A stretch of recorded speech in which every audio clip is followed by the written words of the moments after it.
आज की कहानी में हम एक ऐसे व्यक्ति को देखेंगे जो अपने जीवन में बहुत सारी समस्याओं से जूझ रहा था। यह केवल उसके सोचने के तरीके के वजह से था।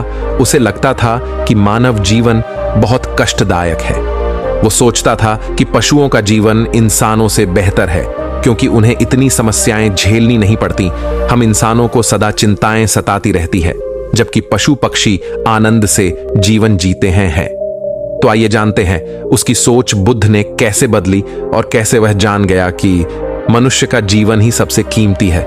लेकिन इससे पहले कि आप कहानी में खो जाएं, वीडियो को लाइक जरूर कर दें। तो चलिए बिना किसी देरी के शुरू करते हैं। एक व्यक्ति एक मार्ग में बहुत तेजी से आगे बढ़ रहा था। तभी अचानक वह दूसरे व्यक्ति से टकरा गया। इस पर वह दूसरा व्यक्ति क्रोधित होकर कहता है, अरे जानवर हो क्या, तुम्हें दिखाई नहीं देता? एक सांड की तरह लगातार आगे बढ़ते जा रहे हो। इस पर पहला व्यक्ति कहता है, काश आप जो कह रहे हैं वही सत्य होता, लेकिन दुर्भाग्यवश मैं एक मनुष्य हूं। उस पहले व्यक्ति के मुख से यह सुनकर उस दूसरे व्यक्ति का क्रोध शांत हो गया। वह उस पहले व्यक्ति से कहता है, लगता है तुम बहुत दुखी हो, वरना सौभाग्य की बात को दुर्भाग्य ना कहते, क्योंकि एक इंसान का जन्म पाना तो बड़े ही सौभाग्य की बात है। मनुष्य का जीवन बड़ी कठिनाइयों से मिलता है और तुम हो कि एक जानवर होना चाहते हो। तभी वह पहला व्यक्ति कहता है, मित्र, क्या आपने कभी किसी जानवर को आत्महत्या करते हुए देखा है? क्या आपने कभी किसी जानवर को किसी दूसरे जानवर को धोखा देते हुए देखा है? क्या आपने किसी जानवर को अपने अतीत या फिर अपने भविष्य के लिए परेशान होते हुए देखा है? ऐसे में मनुष्य का जीवन भला सौभाग्य की बात कैसे हो सकती है? इससे अच्छा तो पशुओं का जीवन ही है। हम मनुष्य तो पशुओं से भी गए गुजरे हैं। उस पहले व्यक्ति की यह सारी बातें सुनकर वह दूसरा व्यक्ति कहता है, लगता है तुम बहुत दुखी हो, तुम्हारे जीवन में बहुत बड़ी समस्या आ पड़ी है। यदि ऐसा है तो तुम्हें इसका समाधान महात्मा बुद्ध के पास मिल जाएगा, तो वहां जाओ। तभी पहला व्यक्ति कहता है कि कौन है? क्या कोई साधु है, महात्मा है, ऋषि मुनि है या पंडित है? अगर वह इनमें से हैं तो इनमें से कोई भी मेरी मदद नहीं कर सकता। मैं ऐसे कई लोगों से मिल चुका हूं और इनके पास मेरी समस्या का कोई समाधान नहीं है। इस पर वह दूसरा व्यक्ति कहता है, वह इनमें से तो नहीं है, लेकिन वह क्या है यह मैं भी नहीं जानता। बस मैं इतना ही जानता हूं कि जो भी उनके पास जाता है उनकी सभी समस्याओं का समाधान वह बड़ी सरलता से कर देते हैं। जो भी उनके पास आता है वह अपने सारे दुख दर्द वहीं पर छोड़कर चला आता है। उस दूसरे व्यक्ति की बात सुनकर पहले व्यक्ति को लगा कि उसे भी महात्मा बुद्ध से मिलना चाहिए।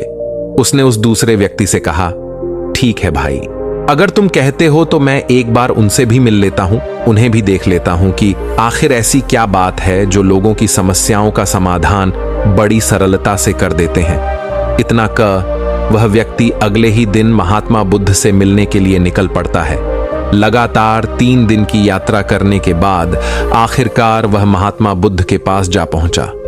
जब वह महात्मा बुद्ध के करीब पहुंचा तो उसने देखा कि महात्मा बुद्ध अपने सभी शिष्यों को उपदेश दे रहे थे। महात्मा बुद्ध कह रहे थे, इस पृथ्वी पर उपस्थित हर किसी का जीवन बहुत कीमती है, परंतु मनुष्य जीवन अनमोल है। इसका उपयोग कर मनुष्य जीवन के उच्चतम शिखर तक पहुंच सकता है और इसी मनुष्य जीवन के कारण हम मनुष्य पशुओं से नीचे भी आ सकते हैं। महात्मा बुद्ध का यह उपदेश समाप्त होते ही वहां पर जो भी लोग बैठे हुए थे वह वहां से चले गए।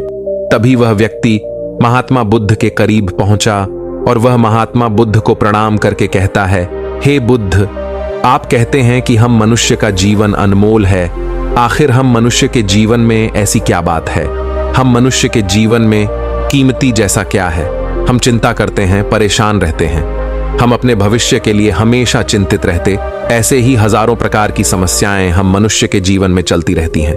लेकिन आप क्या जाने, आप तो एक साधु हैं। आपने तो ये सारी चीजें त्याग दी हैं और इसीलिए शायद आप यह सारी बातें बड़ी आसानी से कह सकते हैं। मुझे तो यही लगता है कि मनुष्य का जीवन बहुत ही कठिन है, हमें इसे समाप्त कर लेना चाहिए। आपने कभी किसी पशुओं को देखा है? न तो वह चिंता करते हैं, ना ही उन्हें किसी तरह की तकलीफ होती है, ना ही वह कोई परेशानी में रहते हैं। वह तो अपना जीवन मौज मस्ती में जीते हैं, ना ही उन्हें अपने भूतकाल की चिंता होती है और ना ही भविष्य की। ना ही वह किसी को धोखा देते हैं और ना ही किसी से शिकायत करते हैं। वह तो बस अपना जीवन जीते रहते हैं, और वहीं पर दूसरी तरफ हम मनुष्य का जीवन ठीक इसका उल्टा है। मुझे तो यही लगता है कि मनुष्य का जीवन पशु के जीवन से भी बदतर है। मनुष्य जीवन एक श्राप है जो हमें मिला है। ऐसे में आपको मनुष्य जीवन में ऐसी क्या विशेषताएं नजर आती हैं जो आप लोगों को झूठ बताते रहते हैं कि हम मनुष्य का जीवन बहुत कीमती है, बहुत मूल्यवान है। इस दौरान महात्मा बुद्ध उस व्यक्ति की सारी बातें ध्यानपूर्वक सुन रहे थे और वह उसकी मनोदशा को समझ रहे थे।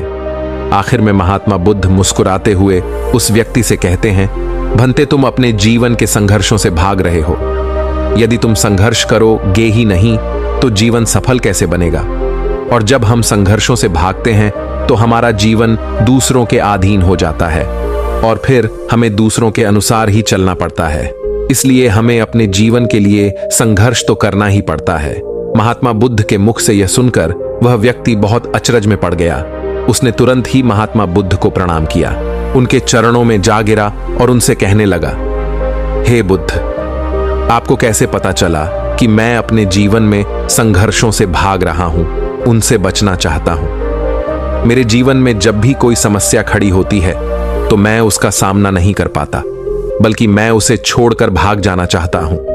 आगे महात्मा बुद्ध उस व्यक्ति से कहते हैं, तुम्हें लगता है कि पशुओं का जीवन हमसे लाख गुना अच्छा है, क्योंकि वह अपना जीवन खुद समाप्त नहीं कर सकते, क्योंकि वह किसी को धोखा नहीं देते और ना ही आने वाले भविष्य की चिंता करते हैं। इसका मतलब यह तो नहीं कि पशुओं के जीवन में कोई संघर्ष नहीं है।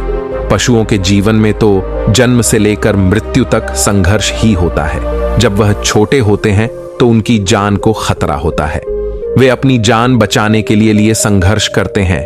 जैसे जैसे बड़े होते हैं तो उन्हें अपना पेट भरने के लिए संघर्ष करना पड़ता है। फिर चाहे उनके सामने कोई भी क्यों ना हो, फिर चाहे उनके सामने कितनी भी बड़ी परिस्थितियां क्यों ना हो, वे संघर्ष करने से कभी पीछे नहीं हटते।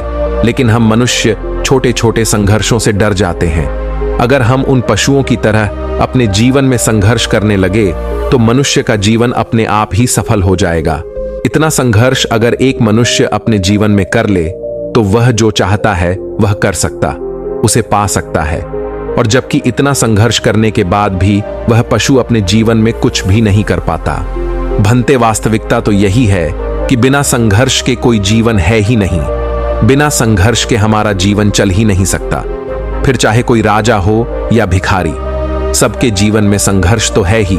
जो भी इन परिस्थितियों के खिलाफ संघर्ष नहीं करता, फिर चाहे वह मानव हो या पशु, उसका नष्ट होना तय है।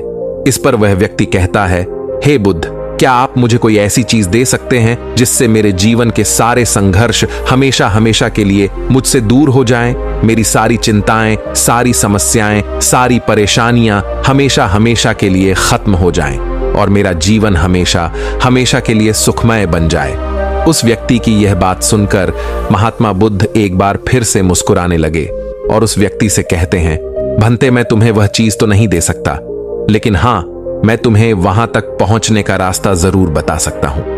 यदि तुम वहां तक पहुंचने का संघर्ष कर लो तो तुम वहां तक पहुंच ही जाओगे और तुम्हें वह चीज मिल जाएगी। लेकिन मेरी एक बात और याद रखन कि इसका अर्थ यह भी नहीं है कि इसके बाद से तुम्हारे जीवन में परेशानियां या फिर समस्याएं आनी बंद हो जाएंगी। तुम्हारे जीवन में परेशानियां और समस्याएं तो आती ही रहेंगी, लेकिन उनका प्रभाव तुम पर बहुत कम हो जाएगा। तुम्हारे जीवन में दुख और समस्याएं तो आएंगी, लेकिन वह तुम्हें छू नहीं पाएंगी। और ऐसी अवस्था में चाहे तुम्हें कोई कितना भी दुख देने का प्रयास क्यों ना करे, तुम्हें चाहे कोई कितना भी धोखा देने का प्रयास क्यों ना करे, तुम्हें कभी भी धोखा नहीं मिलेगा। सब कुछ तुम्हारे पास ही होगा, लेकिन फिर भी वह तुमसे दूर रहेगा।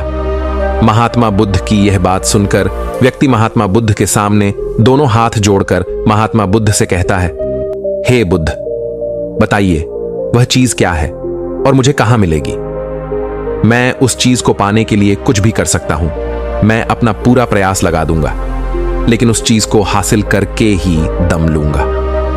इस पर महात्मा बुद्ध ने उस व्यक्ति से कहा, सोच लो भंते, एक बार यदि तुमने रास्ता शुरू कर दिया तो तुम्हें उस रास्ते पर चलते ही रहना होगा जब तक कि तुम अपनी मंजिल को पाने ही लेते, और यह रास्ता अत्यंत संघर्षों से भरा होगा। क्या तुम अपनी मंजिल तक पहुंच पाओगे? इस पर व्यक्ति कहता है, आप मुझे वह मार्ग बताइए, मैं उस पर चलूंगा। मैं अपनी अंतिम सांस तक संघर्ष करूंगा, लेकिन उस चीज को हासिल करके ही दम लूंगा। इस पर महात्मा बुद्ध कहते हैं, सुनो, उस चीज का नाम है शांति, जो तुम्हारे मन के भीतर गहराइयों में है। जैसे यह समुद्र की लहरें ऊपर से तो बड़ी तीव्र नजर आती हैं और